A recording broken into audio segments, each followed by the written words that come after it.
राधे राधे बेटा। बेटा last lecture के अंदर हम सीबीएसई सैंपल पेपर 2024-25 हम सोल्व कर रहे थे। तो अभी जो लास्ट सोल्व किया था उससे आगे हम प्रोसीड करते हैं क्वेश्चंस को। तो हमारे पास जो नेक्स्ट क्वेश्चन होगा वो होगा, देखिए क्वेश्चन नंबर 32। तो क्वेश्चन नंबर 32 के अंदर इसने क्या बताया है फिजिक्स वाला क्वेश्चन का कि state the relationship between the resistance R of a wire to its length cross sectional area A, use the mathematical symbols to arrive at the final formula, using the formula define the resistivity of the material। बड़ा आसान question दिया इसने। इसने कहा कि हमारे पास एक wire है, वायर की लेंथ हमें L दे दी, एरिया क्रॉस सेक्शन इसने A प्रोवाइड किया है, और यानी लेंथ और इसके लिए रेजिस्टेंस इसने बोल दिया R है ना। तो बोले एक रिलेशनशिप आप फाइंड आउट करो। तो हमें पता है कि as we know resistance of this wire will be directly proportional to length and inversely proportional to area। तो R when we remove the proportionality constant, we put another constant rho L by A। तो ये हमारे पास वो final result है जहां पर हम पूछे हैं, और यहां से अगर रेजिस्टिविटी हम फाइंड आउट करते हैं तो हमारे पास होगा R A by L, है ना। ये रेजिस्टिविटी के लिए हमारे पास फॉर्मूला है।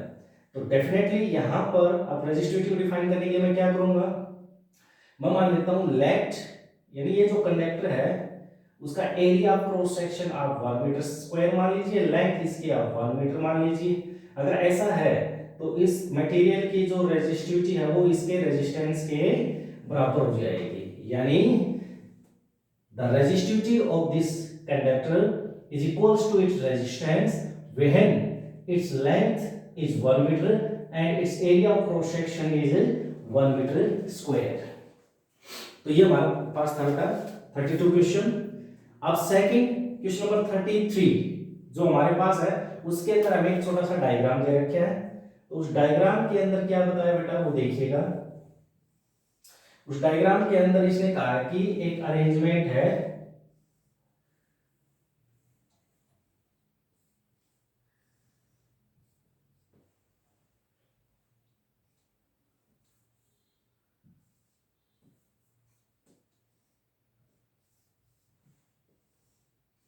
उस डायग्राम के अंदर हमारे पास एक अरेंजमेंट है, और उसने कहा कि यहां पर एक कंपास नीडल रखी गई है,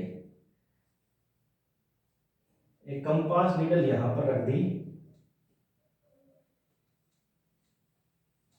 ये कंपास नीडल है, और यहां पर अगर देखिए तो पॉजिटिव टर्मिनल ऊपर है तो करंट फ्लो करता है पॉजिटिव से नेगेटिव की तरफ, इस प्रकार। तो इसने एक अरेंजमेंट दिया, और इस अरेंजमेंट के बारे में इसने कहा है, एक क्वेश्चन दिया है, और क्वेश्चन के अंदर जो डिफरेंट पार्ट्स है वो हम सीधा लेके चलते हैं विदाउट वेस्टिंग टाइम। इसने कहा है explain why the deflection of the compass needle reduced as she moved away the compass needle from the current carrying wire. इसने कहा कि जो कंपास नीडल है जब हम इसको इधर लेके जाते हैं, इस वायर से दूर लेके जाते हैं, तो डिफ्लेक्शन है ना वो रिड्यूस हो जाता है। तो आप लोगों को पता है बेटा जब वायर के अंदर करंट फ्लो करेगा तो यहाँ पर एक मैग्नेटिक फील्ड जनरेट होगा, और कंपास नीडल खुद एक मैग्नेट है, itself it is a magnet. तो बेटा सीधी सी बात है, एक मैग्नेटिक फील्ड दूसरे मैग्नेटिक फील्ड के साथ इंटरेक्ट करेगा तो दोनों एक दूसरे के ऊपर फोर्स एक्सर्ट करेंगे, है ना। तो यहां पर अगर हम देखें तो डेफिनेटली, और आपको पता है स्ट्रेट वायर के द्वारा जो मैग्नेटिक फील्ड प्रोड्यूस होता है mu naught upon 4 pi 2I by R. तो यहां से अगर हम देखें तो B inversely proportional to R, मतलब वायर से यानी R बढ़ाएं, मतलब वायर से जितनी ज्यादा दूरी के ऊपर जाएंगे तो वायर का मैग्नेटिक फील्ड कम होता जाएगा, R बढ़ाओगे तो B कम होता जाएगा। तो यानी जब हम इसको दूर लेके जाएंगे तो इसका मैग्नेटिक फील्ड जो इसके ऊपर फोर्स एक्सर्ट करेगा तो उस फोर्स का मैग्नीट्यूड घटने लगेगा, यानी इस वायर के द्वारा जो मैग्नेटिक फील्ड प्रोड्यूस होगी उसकी स्ट्रेंथ R के साथ घटना स्टार्ट हो जाती है, तो फोर्स इसके ऊपर जो लग रहा है वो भी डिक्रीज होना स्टार्ट हो जाएगा।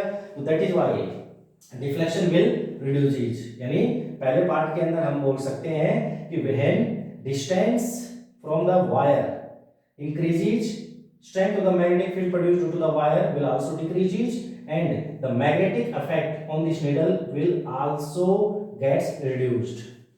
तो ये हमारा पहला पार्ट का आंसर होगा कि यानी डिफ्लेक्शन रिड्यूस हो गया क्योंकि वायर के द्वारा जो मैग्नेटिक फील्ड है वो भी रिड्यूस हो रहा है.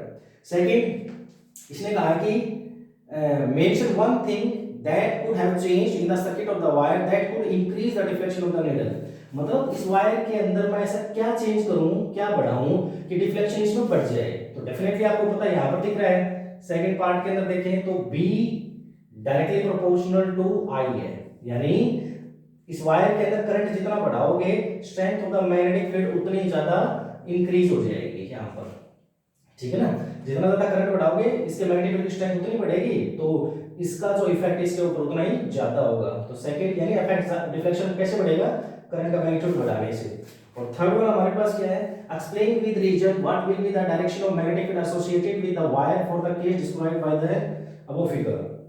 तो इसने कहा कि यहां पर तो मतलब जो वायर है, वायर के अंदर जो करंट है उस हिसाब से या जो मैग्नेटिक फील्ड प्रोड्यूस होगा उसकी डायरेक्शन क्या होगी, मैग्नेटिक फील्ड लाइन जो बढ़ेगी वो किस प्रकार बनेगी. तो राइट हैंड थंब रूल का अगर हम यहां पर यूज करते हैं तो देखो करंट नीचे की ओर है तो कर्ल ऑफ द फिंगर्स है ना, कर्ल ऑफ द फिंगर्स वो क्लॉकवाइज इन डायरेक्शन है. तो डेफिनेटली यहां पर जो मैग्नेटिक फील्ड पैटर्न आपको मिलेगा वो क्लॉकवाइज इन डायरेक्शन आप लोगों को मिलेगा.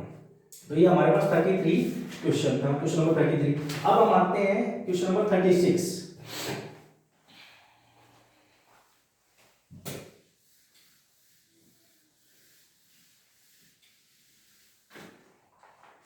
क्वेश्चन नंबर 36 के अंदर इसने क्या कहा बेटा, क्वेश्चन नंबर 36 के अंदर इसने कहा कि दो पार्ट है, बोला दोनों में से कोई सा सोल्व करो. हम दोनों सोल्व करेंगे.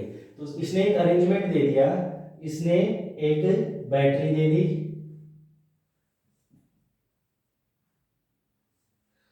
और यहां पर सबसे पहले इसने एक रेजिस्टर R1, फिर इसने यहां पर दो रेजिस्टर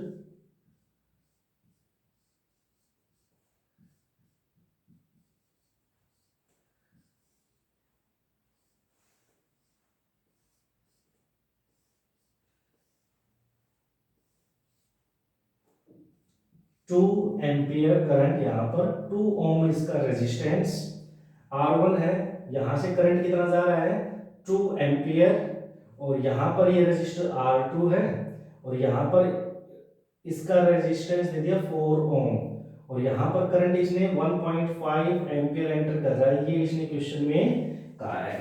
और ये बैटरी दे दी 12 वोल्ट की, 12 वोल्ट की बैटरी इसने हमें प्रोवाइड की है. तो जो चीजें हमारे पास थी वो लगभग हमने यहाँ पर नोट डाउन कर ली है. तो यहाँ पर इसने इस क्वेश्चन के अंदर यानी 12 वोल्ट की बैटरी, एक रेजिस्टर ये, दो रेजिस्टर ये दो पैरेलल में और एक रेजिस्टर ये, यानी ये और ये अरेंजमेंट और ये अरेंजमेंट तीनों पैरेलल सीरीज में है और ये दोनों एक दूसरे के पैरेलल में. तो क्वेश्चन में इसने क्या कहा है, घुमा फिरा क्या बातें पूछी है. सबसे पहले इसने कहा है कि पोटेंशियल डिफरेंस अक्रॉस R2, यहाँ पर कितना पोटेंशियल डिफरेंस होगा. तो बेटा सीधी सी बात है, सबसे पहले तो यहाँ पर देखते हैं, है ना, यहाँ पर ये R1 R2 ये R3 मान लो और ये R4 मान लीजिए आप. तो अगर आप यहाँ पर देखो तो पोटेंशियल डिफरेंस अक्रॉस R3 के ऊपर पोटेंशियल डिफरेंस कितना होगा, V is equals to IR. Potential difference का फॉर्मूला हमारे पास ये है, V is equals to IR. तो करंट कितना फ्लो कर रहा है 1.5 इंटू R कितना है 4, तो पोटेंशियल डिफरेंस कितना हो गया 6 वोल्ट. यानी यहां पर पोटेंशियल डिफरेंस आपको कितना मिलता है 6 वोल्ट, है ना. और आप लोगों को पता है कि पैरेलल में हमेशा पोटेंशियल डिफरेंस बराबर होता है, तो जितना यहां होगा उतना यहां पर होगा. तो यहां पर 6 वोल्ट है तो यहां पर भी पोटेंशियल डिफरेंस कितना हो गया 6 वोल्ट. तो पहला पार्ट हमारा सोल्व हो गया, potential difference across R2 will be 6 volt. पहला पार्ट हमारा ये है. सेकंड पार्ट में इसने क्या कहा है, वैल्यू ऑफ रेजिस्टेंस R2, इसकी वैल्यू फाइंड आउट करो, R2 की वैल्यू फाइंड आउट करो. तो सेकंड पार्ट अगर हम करें तो बेटा एक बात बताओ, R2 फाइंड आउट करना है तो यहाँ पर पोटेंशियल डिफरेंस पता होना चाहिए और साथ में करंट पता होना चाहिए, है ना. तो देखो यहाँ 2 एम्पियर करंट यहाँ पर एंटर कर रहा है, 2 एम्पियर ऑफ करंट जा रहा है, जिसमें से 1.5 इधर गया तो इधर कितना गया 0.5. तो 1.5 प्लस 0.5 दोनों मिलकर कितना देंगे 2 एम्पियर। तो इधर कितना करंट कितना 0.5 एम्पियर, वोल्टेज कितना, तो वोल्टेज 6 और ये 0.5 सॉल्व करोगे कितना आ गया 12 ओम। यानी यहाँ पर जो रेजिस्टेंस है वो 12 ओम आपको मिला। थर्ड पार्ट के अंदर आते हैं बेटा। थर्ड पार्ट के अंदर इसने कहा value of resistance R1। R1 के अंदर R1 का ये, हाँ इसके रेजिस्टेंस की वैल्यू आप बताइए। अच्छा एक बात बताओ, मैं एक काम करता हूँ, सबसे पहले सर्किट का टोटल रेजिस्टेंस निकाल लेता हूँ। तो सर्किट का टोटल रेजिस्टेंस कितना होगा भाई, बैटरी कितना वोल्टेज दे रही है 12 वोल्ट है ना, और करंट कितना जा रहा है 2 एम्पियर। तो सर्किट का टोटल रेजिस्टेंस कितना हो गया 6 ओम। इस पूरे सर्किट का टोटल रेजिस्टेंस हो गया 6 ओम। ठीक है, अब सुनो ध्यान से, अब पूरे का 6 ओम है, तो अगर हम देखें तो R1 प्लस ये जो 1/R3 प्लस 1/R2 प्लस ये R4, इसका इनका और इसका सम टोटल किसके बराबर होना चाहिए 6 ओम के बराबर होना चाहिए, है ना। तो ये तो आपको निकालना R1, इन दोनों का क्या है आपके पास, ये निकाल लेते हैं अलग से। तो 1/R3 यानी 1/R3 कितना 4 ओम प्लस R2 कितना है 12 ओम। तो सोल्व करोगे कितना आ गया एलसीएम 12, तो 4 3 जा 12 तो 3 और 12 1 जा 12 तो 1, तो 4/12 1/3। तो यहाँ पर हमें रेजिस्टेंस कितना मिला इस पैरेलल कॉम्बिनेशन का 3 ओम। तो 6 R1 निकालना है, इसका आपको कितना मिला 3 ओम और उसका दे रखा है 2 ओम, है ना। तो डेफिनेट 3 + 2 5 इधर लेके आओगे तो R1 की वैल्यू कितनी होगी 1 ओम। तो इसका रेजिस्टेंस आपको कितना मिला है 1 ओम आपको मिला है। इसके और में आप एक क्वेश्चन और दे रखे, वो देखिए वो करते हैं।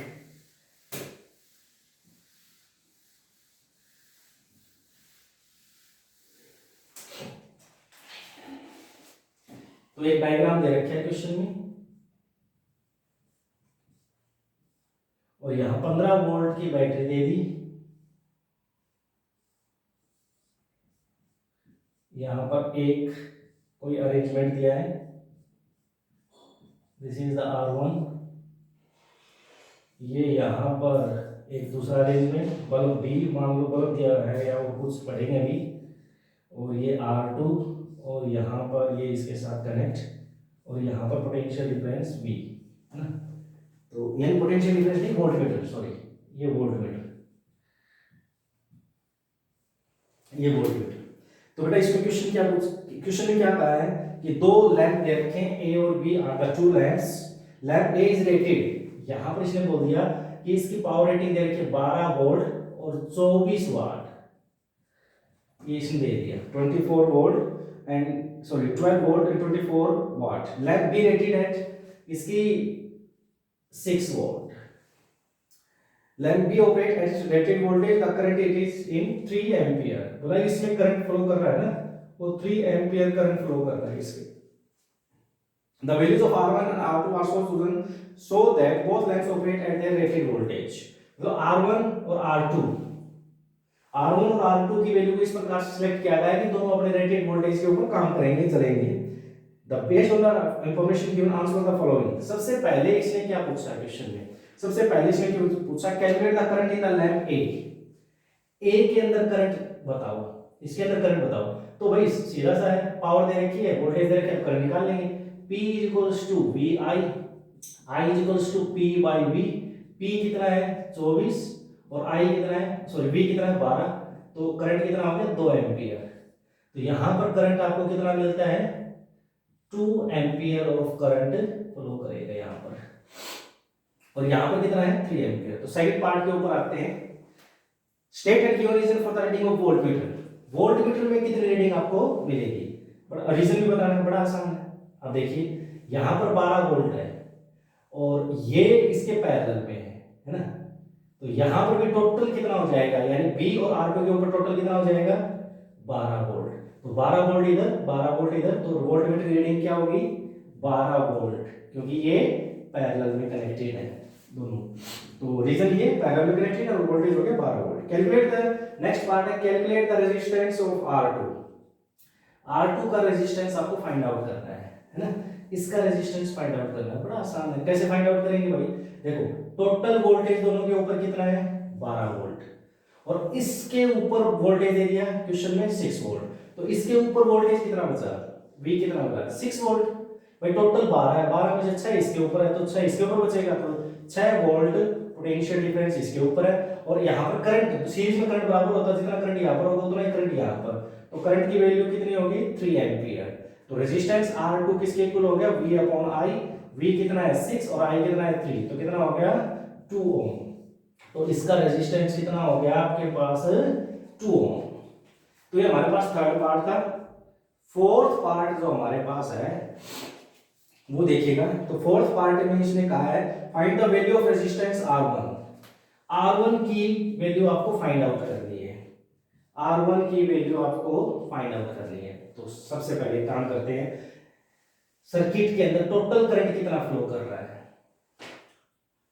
यहां पर करंट गया 2 एम्पीयर जो इधर से जा रहा है, यहां पर करंट गया 3 एम्पीयर, तो टोटल करंट कितना जा रहा है 2 और 3 मिला के 5 एम्पीयर। तो यहां पर टोटल करंट कितना जाएगा 5 एम्पीयर। तो टोटल करंट तो आपके पास है 5 एम्पीयर, है ना, ठीक है। अब सीधी सी बात है, इसके ऊपर वोल्टेज कितना होगा, बैटरी दे रही है 15 वोल्ट, यहां कंज्यूम हो रहा है भाई 12, इसके ऊपर 12 इसके ऊपर पहले में बराबर होता है, तो यहां पर कंज्यूम हो रहा है 12 वोल्ट, तो 12 वोल्ट यहां पर कंज्यूम हो रहा है, यहां पर 15 वोल्ट गिवन है, तो यहां पर वोल्टेज कितना होगा, मतलब 15 माइनस 12 यानी 3 वोल्ट। तो I किसके यहाँ पर रेजिस्टेंस पूछा, R is equals to V upon I, V कितना है 3 और I कितना है 5, ये इसका क्या हो गया रेजिस्टेंस। तो बेटा आज के लिए इतना ही, बाकी का नेक्स्ट लेक्चर में करेंगे। Thanks and have a nice day.